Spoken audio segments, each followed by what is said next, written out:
अब मैं आप हजरात के सामने मौलाना दीन मोहम्मद साहब हैं। हाँ, मौलाना के शागिर्द हैं, मेरे पीर भाई हैं, मैं भी मौलाना का शागिर्द हूँ। और मौलाना इनका बहुत तज़किरा करते थे। ये दिल्ली में रहते हैं, फेज़ 2 में। मुझे भी लेकर गए कई बार वहाँ इनके पास, हाफिज़ दीन मौलाना दीन मोहम्मद साहब। ऊपर से खोलो, ऊपर से।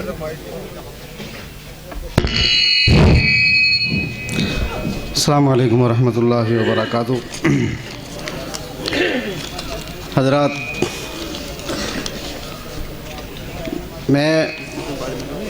मेरा ताल्लुक़ खिवाई से है, हर्रा खिवाई गांव है।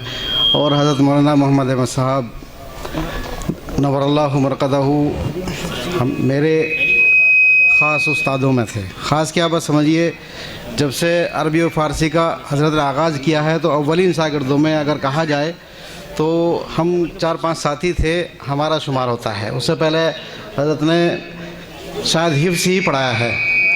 किताबों का जो सिलसिला शुरू हुआ पढ़ाने का, हज़रत का जो एक दिल में एक आग थी पढ़ाने की, किताबों की तड़प थी, लगन थी, वो खिवाई से शुरू हुई है। और खिवाई में अव्वलीन शागिर्दों में हम ही उनके शागिर्द हैं। तकरीबन 1978 या 79 की बात है ये।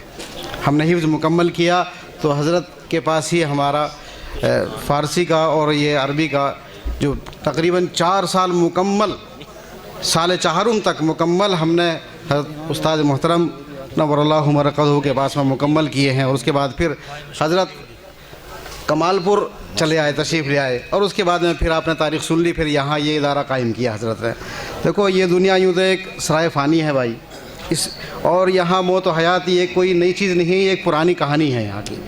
और आए दिन लोग यहाँ इस दुनिया में आते भी हैं, जाते भी हैं, आ रहे हैं, जा रहे हैं। और यहाँ पर मरना जीना कोई हैरत की बात भी नहीं है, कोई नई बात नहीं है। एक आदमी आ रहा, दूसरा जा रहा। और ना मालूम कितने इंसानों को ये ज़मीन और ये अर्ज़, ये खाक अर्ज़ हज़म कर चुकी है, अपने अंदर ले चुकी है और करती रहेगी। और ये सिलसिला चलता रहेगा, चल रहा है और चलता रहेगा। मगर ये जानते हुए कि मौत एक अटल फ़ैसला है और किसी अजीज़ या बुज़ुर्ग की वफ़ात से जो सदमा और रंज होता है, वो दिल दिमाग पर जिसका असर पड़ता है, वो एक तबी और फितरी बात है। वो कोई नई बात नहीं है, वो फितरी बात है, पड़ता है सबके, जिससे किसी को इनकार भी नहीं है। और जो शख्सियत जिस दर्जे की होती है, उसके असरात भी उसी दर्जे के होते हैं। और बल्कि जाने वालों में से जो बाज़ तो कुछ ऐसे होते हैं कि जिनके जाने वालों में से बाज़ ऐसे, जिनके जाने पर कोई गम गुसार या कोई गम खाने वाला पुरसान हाल भी नहीं होता।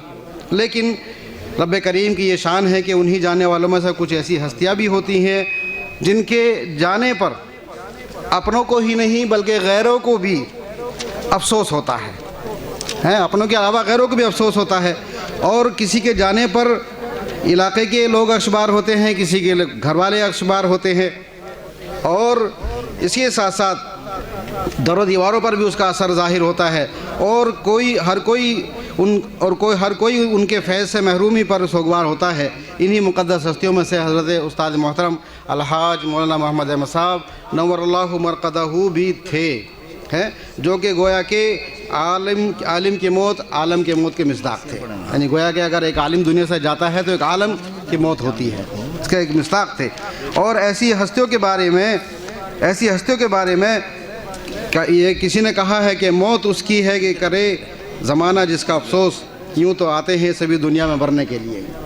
तो भाइयों, मेरी दिली बात यह है कि मैंने आपको बता दिया कि मैं अव्वलीन शागिर्दों में से हूँ, खिवाई से।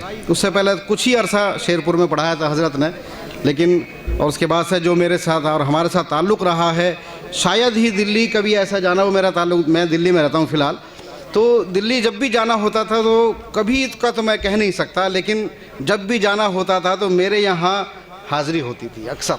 चूँकि लबे रोड भी है और बिल्कुल आसान रास्ता भी है, इसी ये हाईवे रोड के जो बुलंदशहर से गया इसके बिल्कुल नीचे है, कोई दूर भी नहीं चलना पड़ता था। तो इतना ताल्लुक़ और इतनी सादगी कि मैं हूँ ना हूँ, फ़ोन भी कर दिया। मरने से दुनिया से रुखसत होने से पहले एक दिन पहले मेरे पास फ़ोन आया हज़रत का, बुध के दिन, कि मैं कल ज़ोहर की नमाज़ आपके पास पढ़ूँगा। मैंने हज़रत ठीक है, क्या बात है, खैरियत तो है? कहेंगे नहीं, वो नौमीद की शरह जिसका आज इजरा हो रहा है, जिसके लिए एक प्रोग्राम किया गया है, किताब के इजरा के लिए भी एक आज ये प्रोग्राम हुआ है, इसमें नोहमीर की शराका इजरा भी है, जो हज़रत ने अपने आखिरी वक्त में लिखी है। तो इसे तैयार हो चुकी थी और ये छप चुकी थी। तो हज़रत ने कहा कि इस किताब को लेने के लिए मैं आ रहा हूँ, पहले आपके पास आऊँगा, ज़ोहर की नमाज़ पढ़ूंगा, फिर आपको साथ चलना है। मैंने कहा हज़रत मुझे फुर्सत नहीं, आप ही चले जाएँ। कि नहीं नहीं, आपके पास आऊँगा और आपको मेरे साथ चलना है दरियागंज। मैंने ठीक है हज़रत, जैसा अच्छा हो, लेकिन करना क्या है, होता वही है जो